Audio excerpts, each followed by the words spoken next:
Hello viewers, আসসালামু আলাইকুম। তোমরা সবাই কেমন আছো কমেন্টে জানিয়ে দিও। আশা করি সবাই ভালো আছো। আজ আমি মূলো দিয়ে ইলিশ মাছের অসাধারণ একটা রেসিপি করব। তার জন্য এই যে মূলো বাগান থেকে মূলো তুলে নিচ্ছি।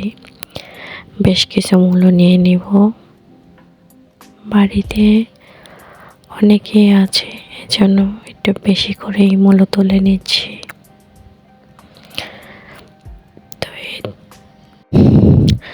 ভিউয়ার্স, এই যে কি সুন্দর দেখতে পাচ্ছ, প্রায় অনেক মূলই হয়েছে। তো এখান থেকে আমি বেশ কিছু মূলো তুলে নেব, টাটকা টাটকা সবুজ সবুজ। এই মূলো শাক কিন্তু খাওয়া যায়, আর অনেক সময় কিন্তু আমরা খাইও।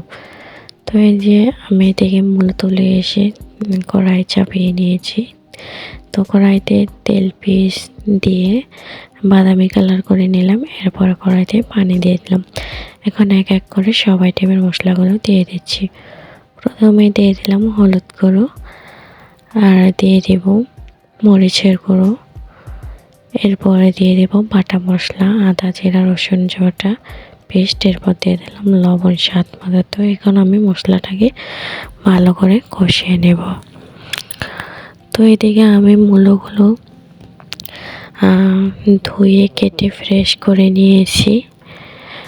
আর আমি ইলিশ মাছটা কষিয়ে রান্না করব। কিভাবে মূলো দিয়ে কষিয়ে ইলিশ মাছ রান্না করলে খুব টেস্ট হয়, তো সেটা আজ তোমাদের মাঝে শেয়ার করব। ইলিশ মাছ কিন্তু অনেকে আছো তরকারির মাঝে ছেড়ে দাও, এতে কিন্তু কাঁচা আষ্টে গন্ধ আসে, খাওয়া যায় না। এটাকে ভালো করে কষিয়ে নিলে, এরপরে সবজিগুলো কষালে তরকারি কিন্তু খেতে বেশ মজা হয়, মাছের আষ্টে গন্ধ আসে না। তো তার জন্য আমি প্রথমে এই যে মাছগুলো কষিয়ে নিয়েছি, ভালো করে সেদ্ধ হয়ে গেছে। এখন আমি মাছগুলো এই তো বলে তুলে নিয়েছি। আর এদিকে যে মূলাগুলো ধুয়ে ফ্রেশ করে রেখেছি। এখন এই যে মাছগুলো তুলেছি এই মশলার ভেতরে মূলগুলো আমি সব দিয়ে দেব। তো এখন দিয়ে ভালো করে যে আমি মশলার সাথে মাখিয়ে নিচ্ছি, যাতে সব মূলোর সাথে মশলাটা ভালো করে মেশে। তো এদিকে ঢাকনা দিয়ে ঢেকে দিলাম যাতে মূলোটা তাড়াতাড়ি সেদ্ধ হয়।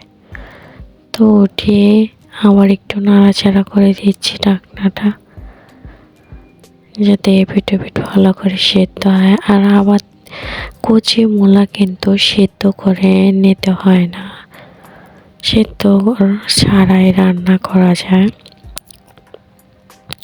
তো আমি জন্য যেহেতু টাটকা সবজি আর কচি মূলা ওই জন্য সেদ্ধ করে নেইনি, আমি একেবারেই ধুয়ে কেটে ফ্রেশ করে একবারে সেদ্ধ ছাড়াই কষিয়ে নিচ্ছি।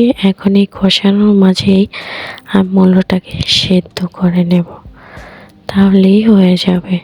আর বাড়তি আলাদাভাবে আর সেদ্ধ করা লাগে না। তো দেখি মূলোটা প্রায় সেদ্ধ হয়ে আছে। এখন আমি সেই তরকারি ঝোল দিয়ে দিলাম। এই ঝোলের মাঝেই বাকি যতটুক সেদ্ধ আছে শক্ত আছে ওটাও কিন্তু হয়ে যাবে।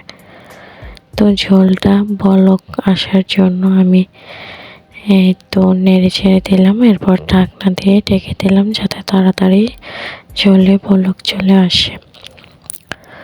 তারপরও নেড়ে চেড়ে এপিঠ ওপিঠ করে দিচ্ছি ভালো করে। আর মাটির চুলায় তো জানোই তোমরা, রান্নার স্বাদ কিন্তু অন্যরকম টেস্ট আসে।